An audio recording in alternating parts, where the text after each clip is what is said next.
So, for a consumer, it seems very hard to figure out which one to select because not only might the percentage that's listed not be the amount that's being absorbed, it might be paired with another molecule that would prevent it from being absorbed very well. Right. And then the manufacturer might not even have the amount in it that they're saying that they have in it.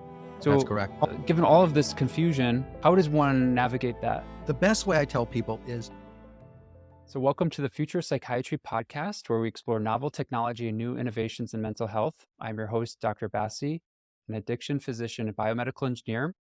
If you're joining for the first time, I'd greatly appreciate if you subscribe and share with your friend network and social media. Also, additional resources, a full transcript, and a discussion forum can be found on our website. Thanks for joining us, and I hope you enjoy the discussion today. So, today we have Dr. Zablow.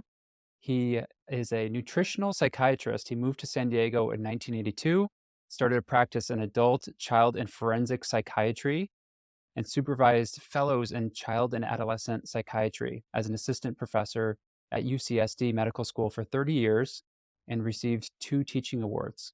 And as his practice progressed, he developed a clinical interest in micronutrients and how they contribute to psychological and neurologic health. He used his platform to explore developments in medical science called Nutritional Psychiatry and has a book called Your Vitamins Are Obsolete. So, welcome, Sheldon. It's nice to have thank you you very here. much, Bruce. So, what did you mean by your vitamins are obsolete? Well, let me tell you how I got into this. It was a very interesting story. I had a patient came to my office. She was had a moderate degree of depression, and uh, she was doing well, responded well to the antidepressants. And then because she had some obesity problems and was looking at starting to develop diabetes, she decided she wanted gastric bypass. So she had a bypass done, and the bypass was successful. But after the bypass, her depression returned. Her face started looking gray. Her hair started turning gray. She started having a lot of problems, and we couldn't figure out what in the heck was going on. And I said, just bring in all your medicines and all your vitamins. And as I was looking through them, I realized that she was taking 8,000% of the B12 she needed to take. And I said, well, why are you taking so much? And then I realized once we tried to figure out what was going on, that she really wasn't taking enough. That 8,000% that it says on the bottle was really just 80%. And because she had the bypass, she was absorbing even less. So this woman was going towards significant depression, suicidal ideation, unable to work. And it turns out it was a B12 and folate deficiency. And they had just recently come out with a prescription form of that. And so I had some samples. I gave it to her. And within a month, her hair color turned dark, turned back. Her hair got thicker. Her nails got thicker. Her depression went away. Her fatigue went away. The color of her cheeks returned. She returned to normal for her. And it was quite remarkable. So that's starting on the road to try to find out why these nutrients are so important, how they're critical to understanding depression, anxiety, lack of response to antidepressant medications, but also understanding how it ties into other health problems. As you know, as psychiatrists, when we treat people with depression and anxiety, most of the time they have comorbid conditions, heart disease, kidney disease, inflammatory diseases, autoimmune illnesses, things like that. And so I found out with these vitamins that their other illnesses responded better to the treatments their doctors were prescribing.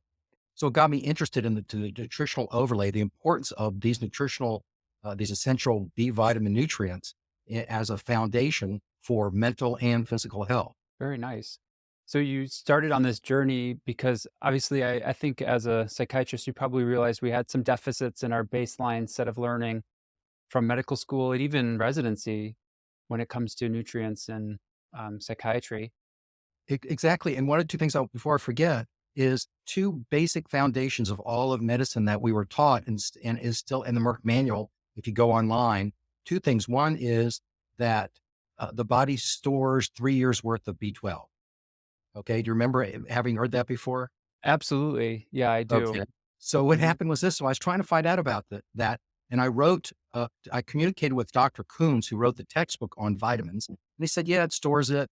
And I said, but how does it store it? And where does it store it? And as I started asking him, he was saying, really, I'm not sure. He'll have to check into it. So the ultimate thing I found out, and he supported, was that the liver doesn't really store 3 years worth of B12. And it's very interesting. It was actually a noun verb kind of misunderstanding. That is, The liver has a store of B12, which means it contains a lot of B12, but it doesn't store B12. So if you took a person's liver and you put it into a blender and you took out all the B12, it would have indeed the equivalent of 3 years worth. It has 3 years store of B12, but it doesn't store B12 because it's water soluble. You can't store water soluble vitamins. But we've all been taught that, well, if you're missing B12 or you're going into the hospital for extended time, or you have any kind of problem, don't worry about it. Your body has 3 years worth and it'll just make that up. Well, it turns out it doesn't have a 3 years worth. It doesn't store it. It doesn't donate it. And it's very interesting. They've done studies. They take people with normal B12 folate levels and they put them on a vegetarian diet. And within a month, they can start to see the cellular changes in the blood and neurologically of a B12 deficiency. So there's not a 3 years worth. Another example is when people recreationally inhale nitrous oxide, it stops the B12 from being used. Well, how can it do that within a couple of weeks if there's a 3 year store of B12 in the liver? So that's one of the foundational things that I thought with my patients. And it turned out I was very mistaken. But like you say, we are not sometimes taught these little intricacies that are the foundation. Another one is the liver has the largest concentration of B12 in the body. And we've all been taught that. Well, it turns out the liver has a lot of B12 because all the hepatocytes are using all that B12. That's why it's not stored, because all the hepatocytes are using B12. But it turns out the largest concentration of B12 is in the pituitary, 5 times the concentration that's in the liver. So what this says, as soon as you start having a deficiency of B12, it affects the pituitary gland first. So one of the first symptoms is mild hypopituitarism. And so that can show up with any of your hormones, the most common one being thyroid hormone. So often people come into my office, and one of the things we check when people have chronic depressions, we have to check to make sure your thyroid is working okay. Well, it turns out their thyroid could be working okay, or they might have a thyroid abnormality and they're taking a thyroid supplement, but that supplement is not going to work unless they have enough B12 and folate.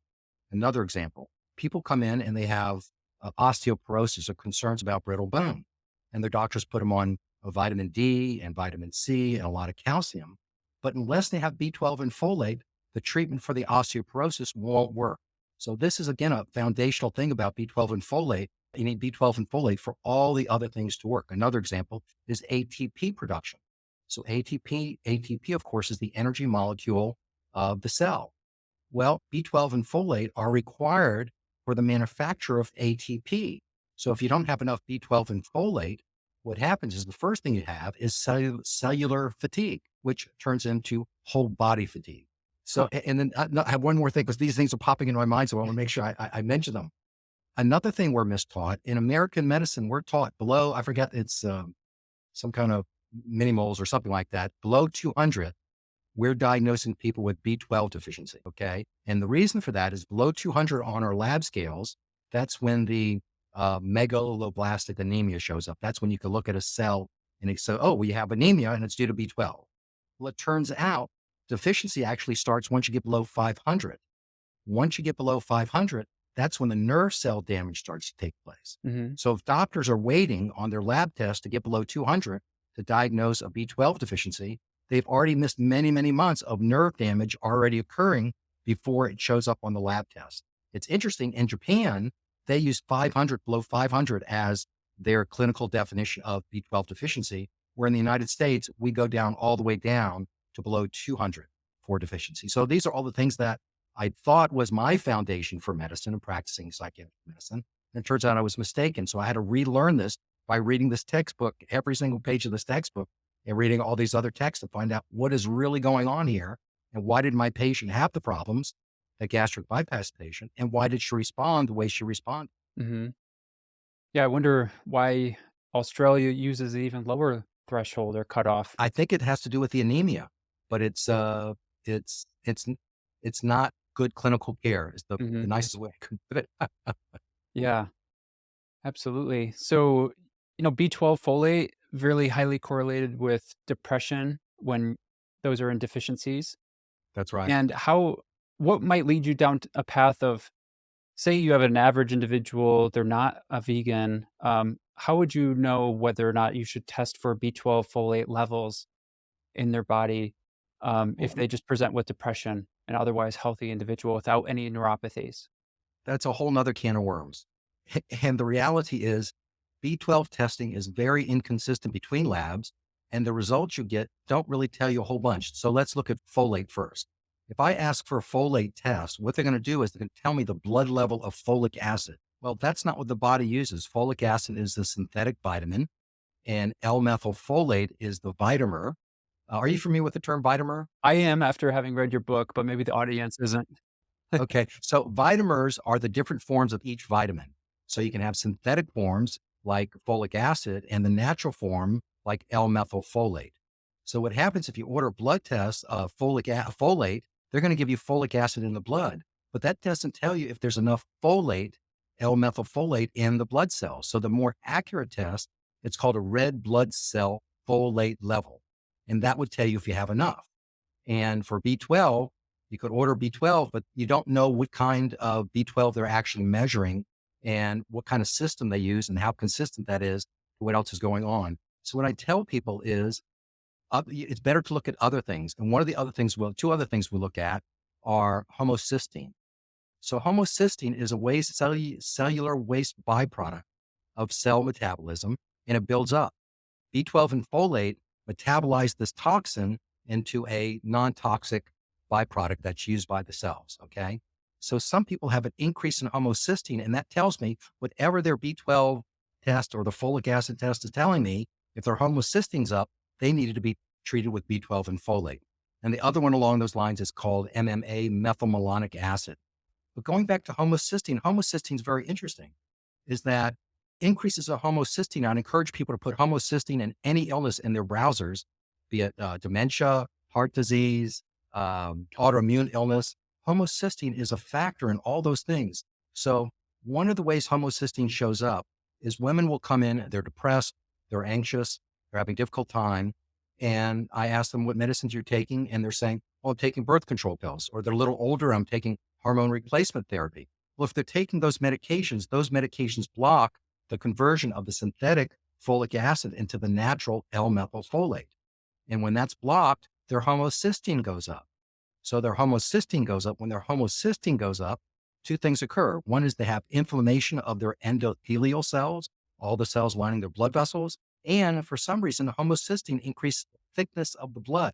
It increases the viscosity. So you have two reasons for having thicker blood. Well, guess what? Women who are taking birth control pills or women who are taking hormone replacement therapy are at greater risk for blood clots, heart disease, strokes, pulmonary embolism. And it's this dynamic that contributes significantly to that. So when I first started practicing psychiatry, now this came out in 1971 in the Lancet. And so when birth control pills came out, I first started psychiatry, and I was made aware of this. I forget how. I required every patient I saw to make sure they were taking B12 and folate with their multivitamin, thinking that they were getting enough in their multivitamin. I was mistaken.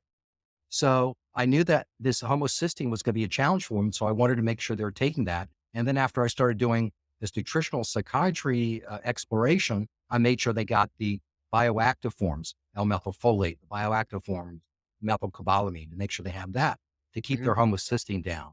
Go back to your question. What other things do you look at? You can look at blood levels. What I do is I make sure I'll check for homocysteine and also check for MMA. And while we're talking about blood tests, the other test I would suggest is to test for MTHFR. That's the enzyme that converts the synthetic folic acid into the natural L-methylfolate.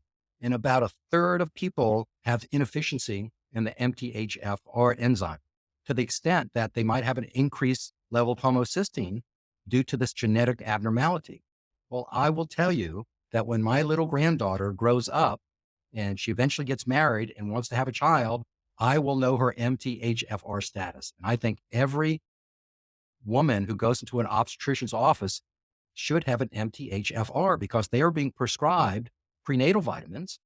People who are coming to see us for depression are being prescribed multivitamins with folic acid in it, with the understanding of their physician that they have plenty of folate because they're getting folic acid.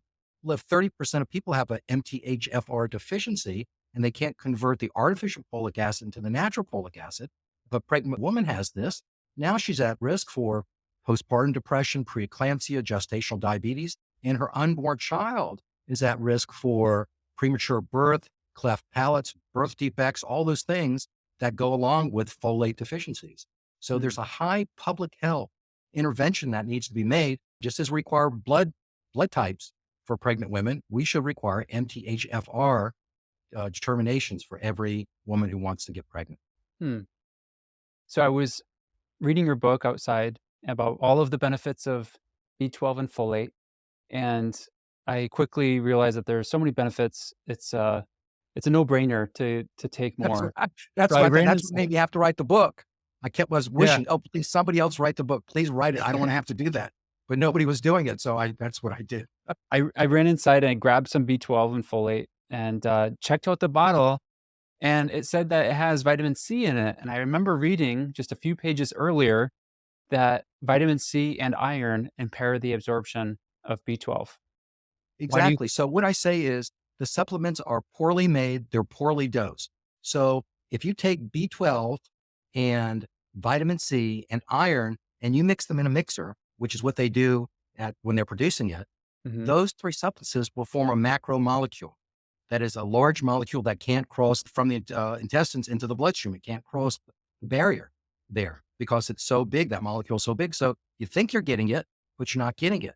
Now, the other thing with vitamins that they don't tell you, if you look on your label, it might say you're getting 100% of your required B12 by taking this. Well, the reality is they are basing that 100% on how much B12, assuming you absorb whatever they have there is good B12, they're assuming that you're going to absorb 100% of what they put in their pill.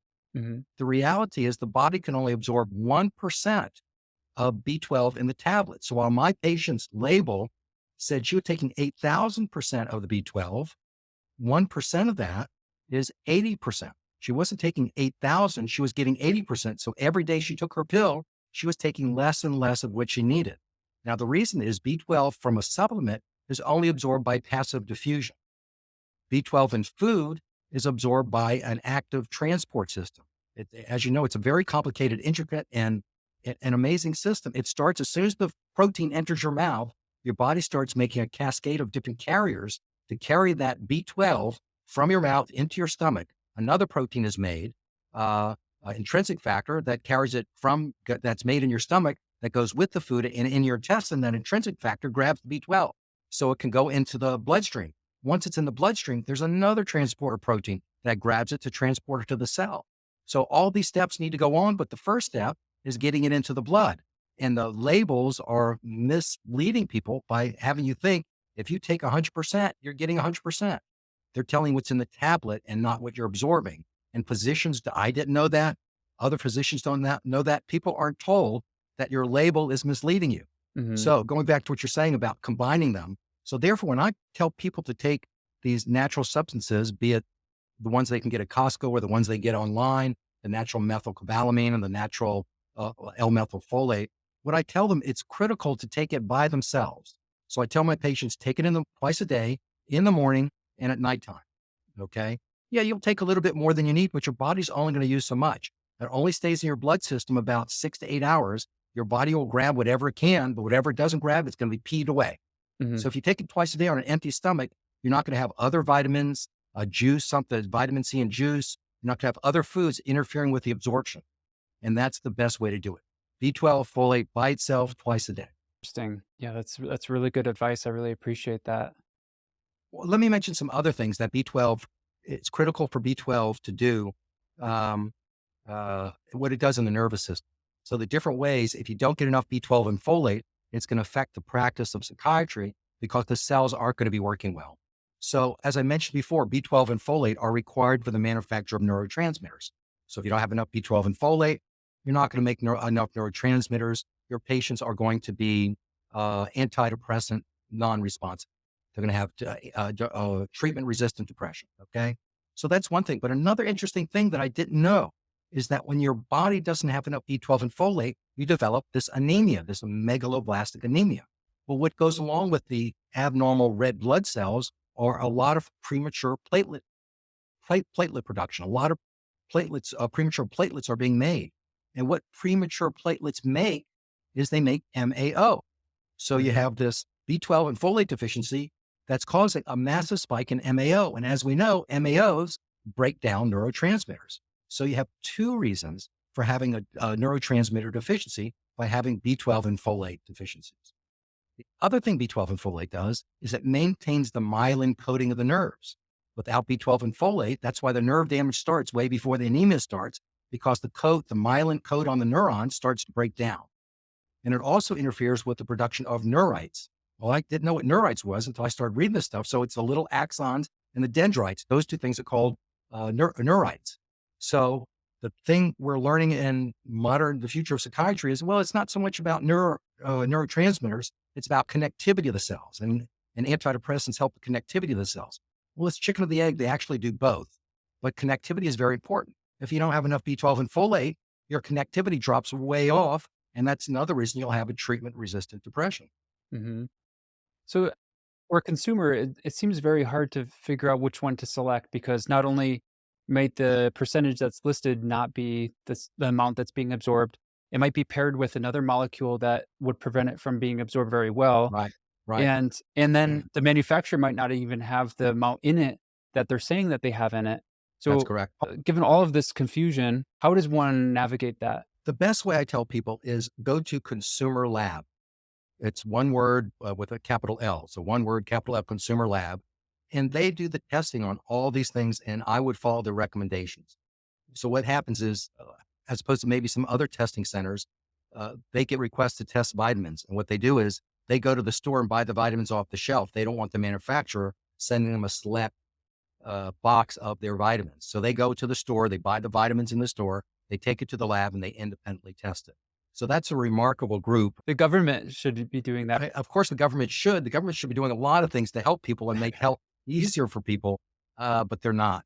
And certainly there's lobbyists and other people that intervene in preventing testing and truth in testing being available to people, which makes it even harder for patients and physicians treating their patients. Physicians want to help their patients. They want to give them the best information they have, but we're not getting the best information to the physicians to help their patients as best as they can. Would you recommend this to all of your patients who have maybe depression, low energy, difficulty concentrating, which is probably 90% of my patients?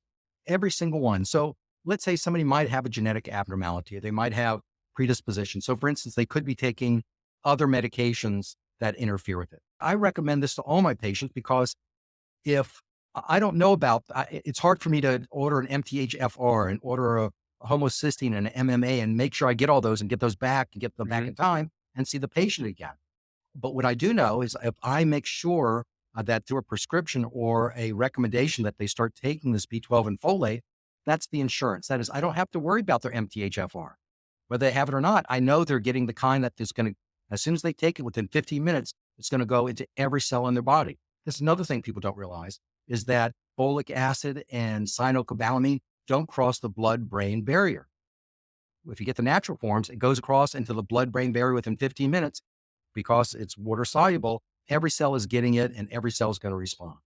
So, and in fact, you said in your book, more folic acid can prevent the absorption of the L-Methylfolate. Exactly. So sometimes doctors will say, well, let me see what their folate level is. And they do a test and it's the folic acid level, which can be very high. But if they want to measure the intracellular level, they have to go to a red blood cell L-methylfolate level. So what happens in recent studies showed that there might be too much folic acid in the blood that's blocking the blood-brain barrier, which prevents the natural folate from getting across into the brain. So that's confusing doctors. Like, well, it couldn't be a folate problem because their folic acid levels are very high.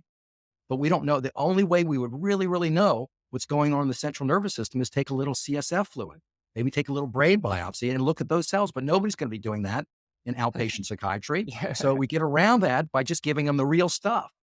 So you would recommend a patient would take the L-methylfolate if they haven't done genetic testing before, rather than the folic acid. Right.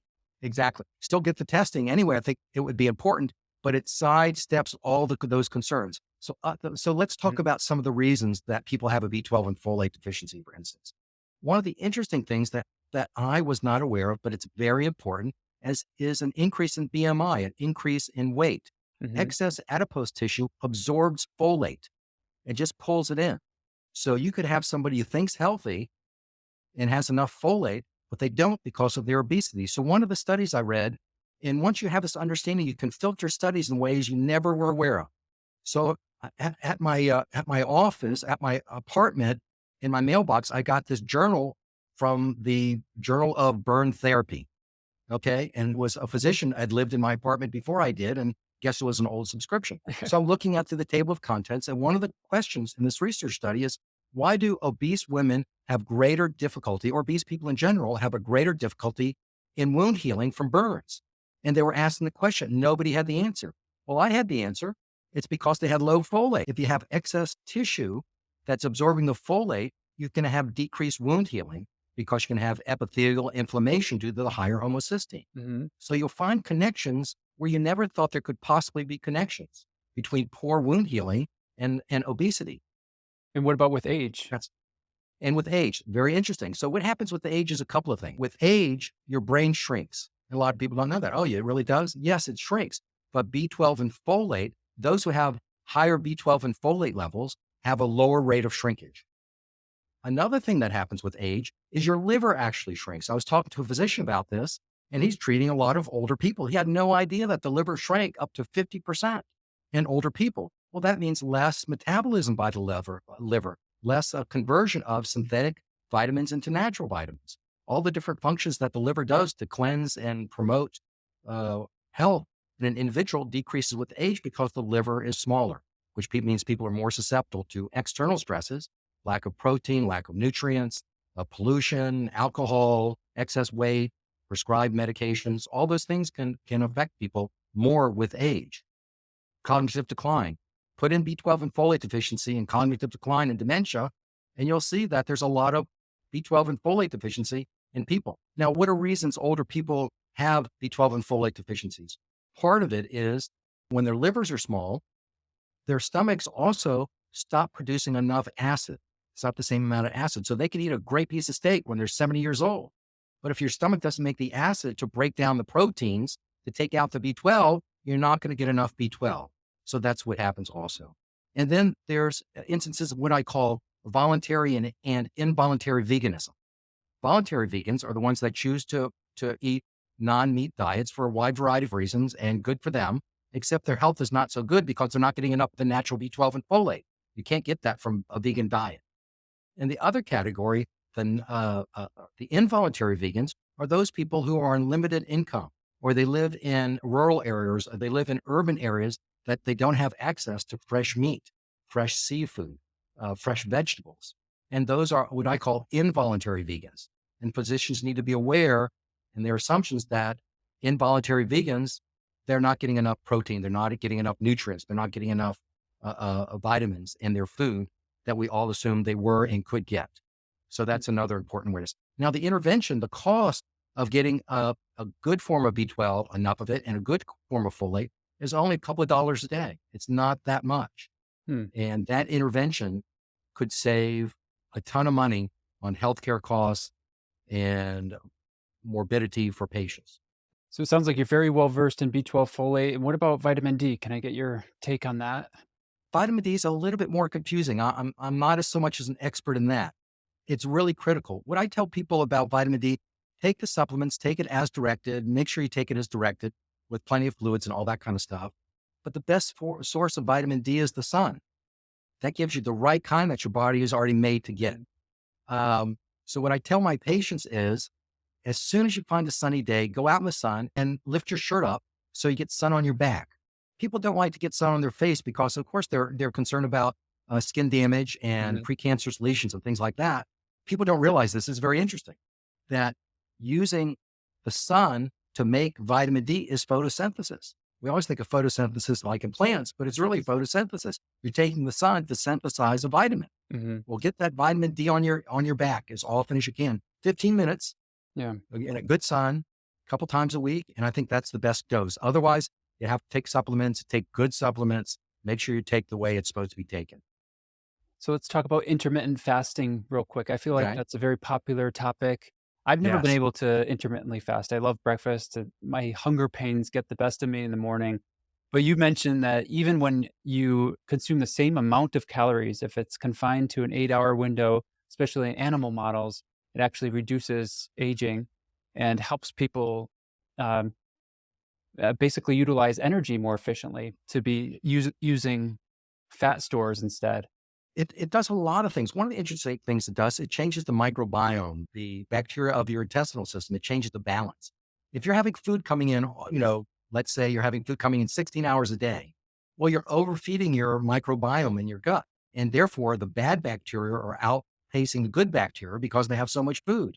And that's going to affect all other systems of your body by having a out of balance microbiome. So if you limit the food intake, then the healthy biome kind of takes over. And you can see this in your mouth, that when I started this, I didn't have a lot of cavities, but every couple of years you get a cavity here and there. There are places the doctor would warn you about. And when I started intermittent fasting, I haven't had a cavity in maybe since I've been doing this for 6, 7, 8 years now. And it's because my mouth gets rest. The biome of my mouth is not overwhelmed by bad bacteria that like all that sugar and the carbohydrates I'm putting in there.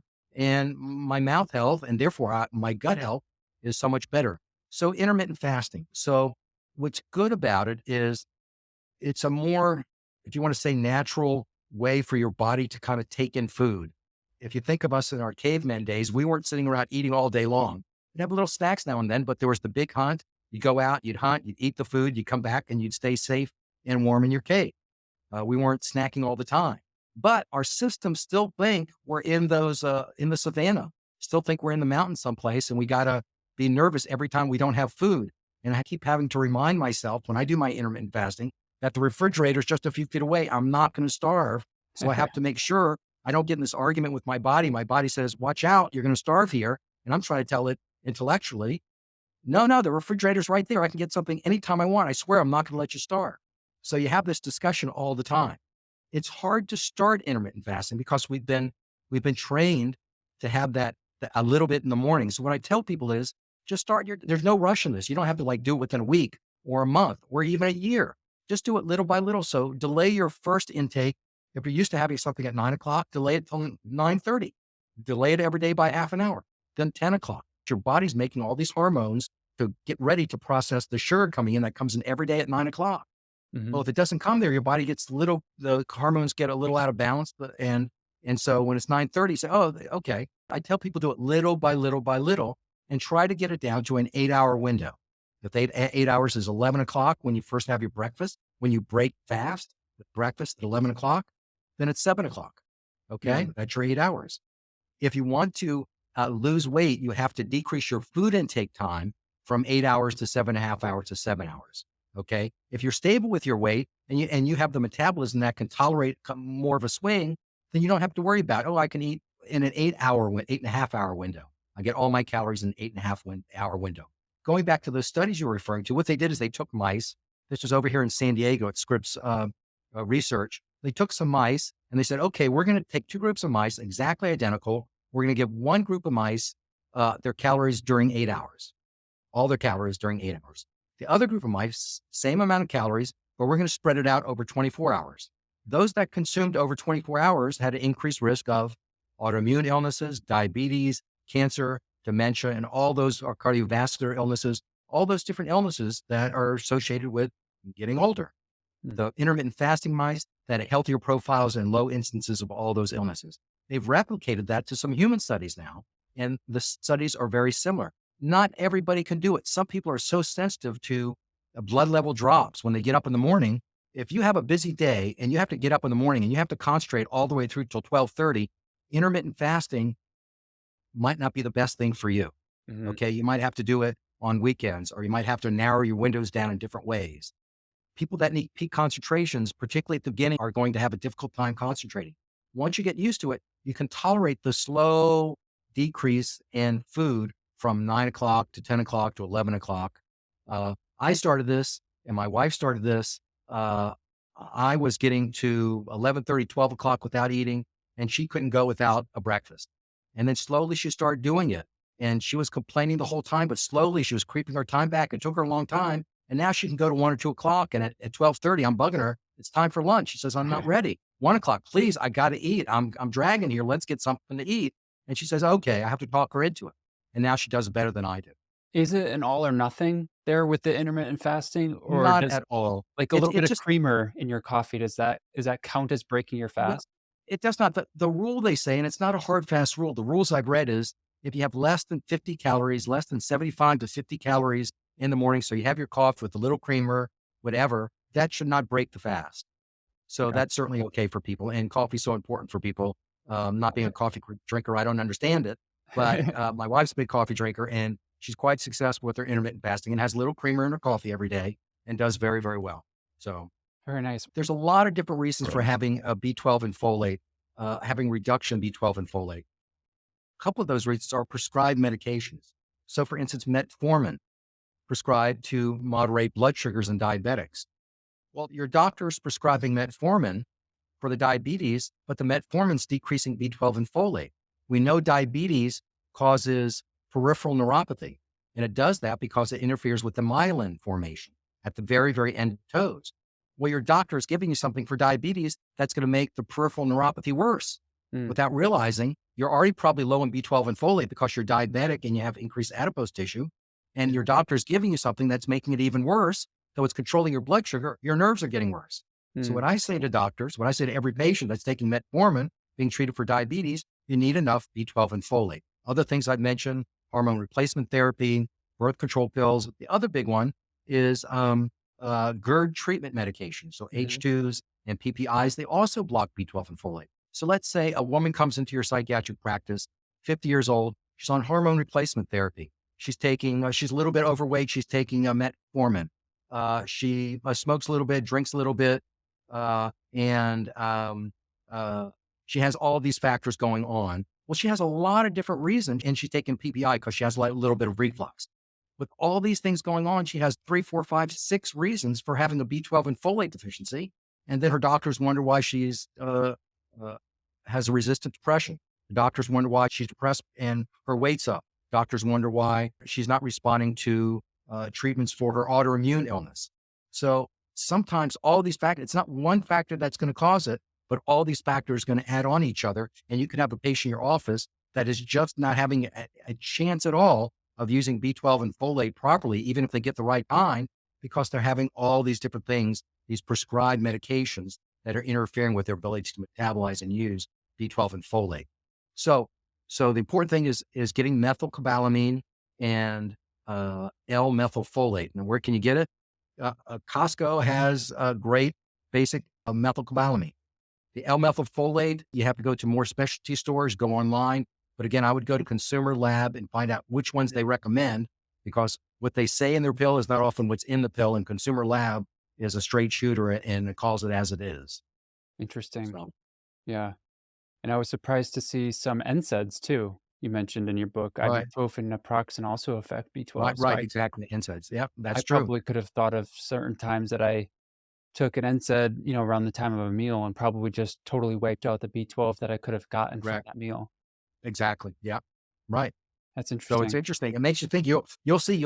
Different articles will come up in your literature, and you'll Mhm. start making connections that nobody has made before. It's going to be fascinating once you have this knowledge. Not just you, Right. but all physicians, all medical people. Once they know this, a world will open up to them and how to Yeah. better help their patients.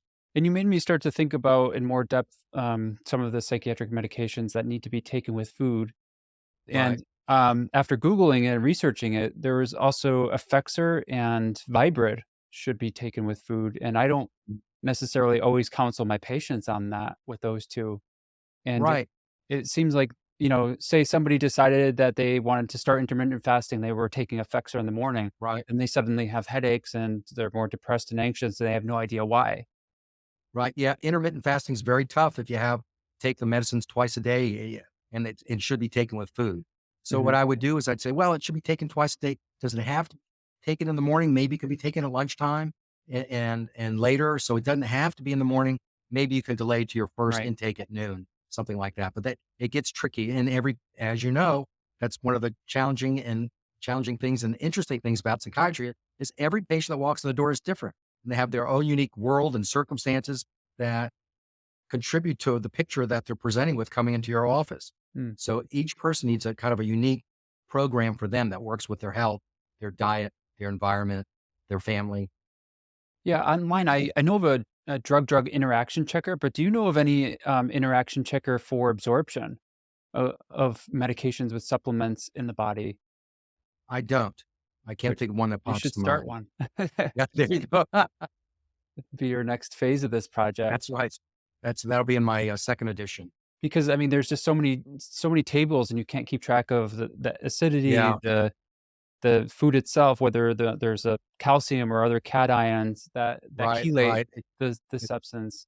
it's so confusing. It's so confusing. That's why what I typically do is anytime I see a patient come in, I say, look, I'm going to touch base with you in a week. I'm not going to charge you. I just need to know within a week, are you tolerating it? What's working? What's not working? Are you taking it the way you're supposed to? And that increases my success rate tremendously just by letting the patient know that I'm interested, I'm Mhm. connecting with you. And this is an ongoing process. It's not you take these pills, come back and see me in 3 months. I mean, antibiotics, you could take antibiotics and the doctor says, take these for 10 days, call me if there are problems. Well, psychiatric medicines, there's a whole bunch of factors in taking the medications, and these people are still living their lives and all the ups and downs that goes with their lives. So I always feel comfortable just touching base, just a brief contact by phone, any questions. So when I tell people about a little bit about side effects when I prescribe medications, my caveat is anything that happens that is you think's unusual or different, we're going to look at that and consider whether it might or might not be a side effect. I don't know if I'll be able to give you a 100% answer to that question about this medicine with the side effects because things change so much. But I'll talk to you about anything that comes up that you have a question about, and we'll do it a week after our appointment.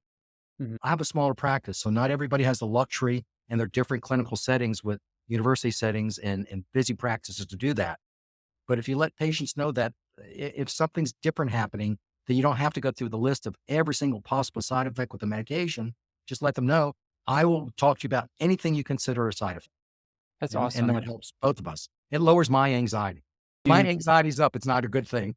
I appreciate you providing such clarity to a really confusing topic that we don't know enough about, and there's not enough research on, and we don't frankly pay enough attention to also as psychiatrists. So your book was really nice to read, and very easy to Great. read, and it also provided a very comprehensive look at nutrition in light of other holistic factors such as stress, inflammation, which we haven't even broached that topic Right. very much yet. But how might people find you if they wanted to reach out?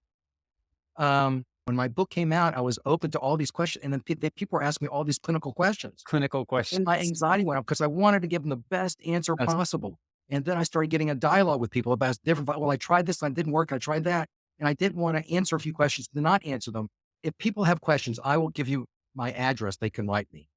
So if it's that important question, they'll write me. I'll look it over and I'll do the very best I can, which is 302 Washington Street, suite number 613, San Diego, California, 92103.